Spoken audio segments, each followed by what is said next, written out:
Good morning बच्चों। आज हम वर्कशीट 54 जो कि फ्रांसीसी क्रांति का भाग 6 है। इससे पहले हम भाग 1, 2, 3, 4, 5 पढ़ चुके हैं।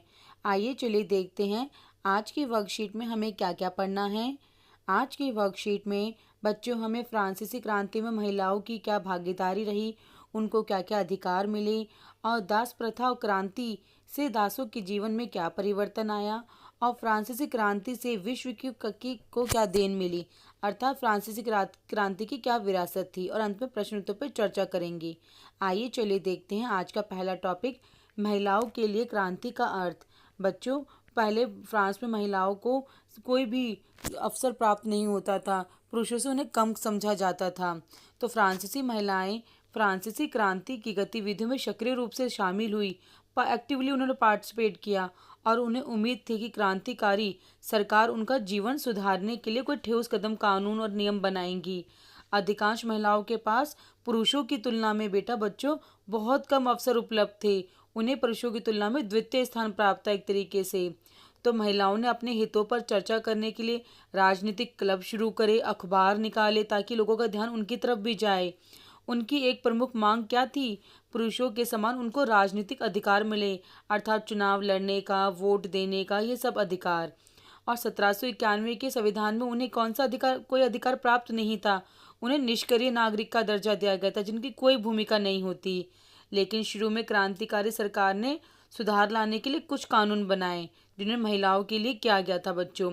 जैसे लड़कियों के लिए स्कूली शिक्षा अनिवार्य कर दिया गया कि सभी लड़कियों को स्कूल जाकर शिक्षा लेना अनिवार्य है। अब शादी को स्वैच्छिक अनुबंध माना गया, यानी लड़कियों की मर्जी से शादी होगी। और नागरिक कानूनों के तहत उनका पंजीकरण यानी कि रजिस्ट्रेशन भी किया जाने लगा। और तलाक को कानूनी रूप दे दिया गया, यानी तलाक जब होगा तो उन्हें कानूनी रूप से लेना पड़ेगा। अब मर्द और औरत दोनों को ही इसकी अर्जी देने का अधिकार दिया गया। अब केवल पुरुष ही तलाक नहीं लेंगे, अब महिलाएं भी तलाक ले सकते थे। अब महिलाएं जो है बच्चों व्यावसायिक प्रशिक्षण ले सकती थी, यानी प्रोफेशनल ट्रेनिंग ले सकती थी, कलाकार बन सकती थी और कोई भी फैक्ट्री या उद्योग चला सकती थी। लेकिन राजनीतिक अधिकारों के लिए महिलाओं को बहुत संघर्ष करना पड़ा।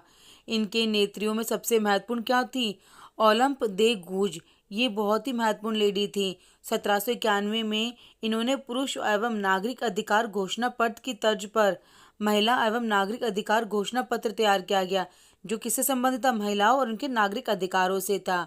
और महिलाओं के अधिकारों के लिए किसने आवाज उठाई? ओलंप दे गूज ने उठाई।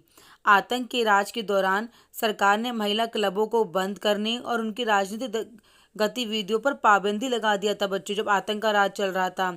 नेशनल कन्वेंशन के शासनकाल में ओलंप दे गूज पर देशद्रोह का मुकदमा भी चलाया गया और उन्हें क्या दी गई? लास्ट में फांसी दे दी गई, क्योंकि वो महिलाओं के अधिकारों की मांग कर रही थी। अंततः सन 1946 में फ्रांस की महिलाओं को मताधिकार यानी वोट देने का अधिकार दिया गया। सोचो बच्चों, उन्हें कितनी मेहनत करनी पड़ी महिलाओं को अपना सम्मानपूर्वक जीवन जीने में, अधिकार प्राप्त करने में। इस प्रकार ओलंप दे गूज भी एक उनके लिए सम्मानित महिला थी जिन्होंने बहुत स्ट्रगल किया। आइए चलिए इसके बाद देखते हैं दास प्रथा और क्रांति।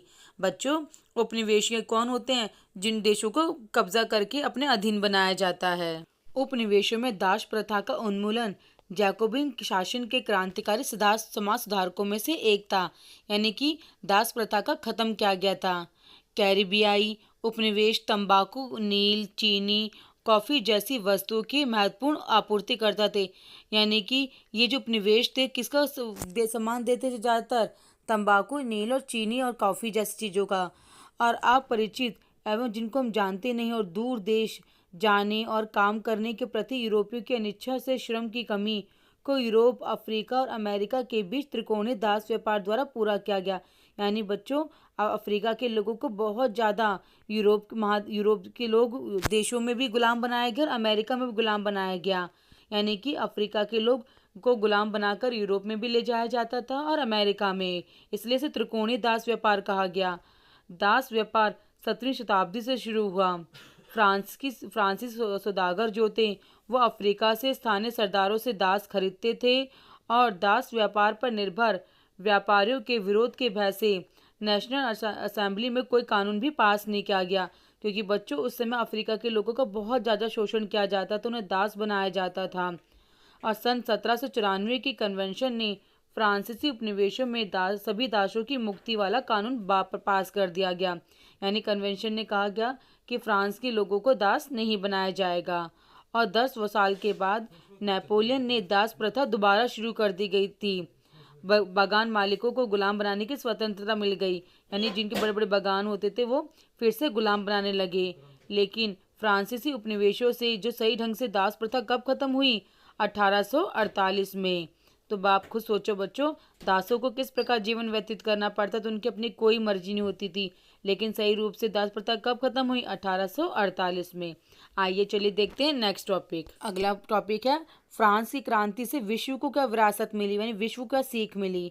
स्वतंत्रता और जनवादी अधिकारों के विचार फ्रांसीसी क्रांति की सबसे महत्वपूर्ण विरासत हैं बच्चों। यानी स्वतंत्रता और लोगों के अधिकारों के जो विचार है वो फ्रांसीसी क्रांति से ही मिले हैं। सन 1789 में सेंसरशिप की समाप्ति हुई और अधिकारों के घोषणा पत्र ने भाषण देने की स्वतंत्रता, अभिव्यक्ति, अपने विचार प्रस्तुत करने की स्वतंत्रता का अधिकार घोषित कर दिया गया। और ये विचार फ्रांस से निकलकर बाकी दुनिया में भी फैल गए। और बच्चों साथ साथ दास प्रथा भी खत्म हुई, महिलाओं को भी अधिकार मिला और सामंती व्यवस्था भी खत्म हो गई।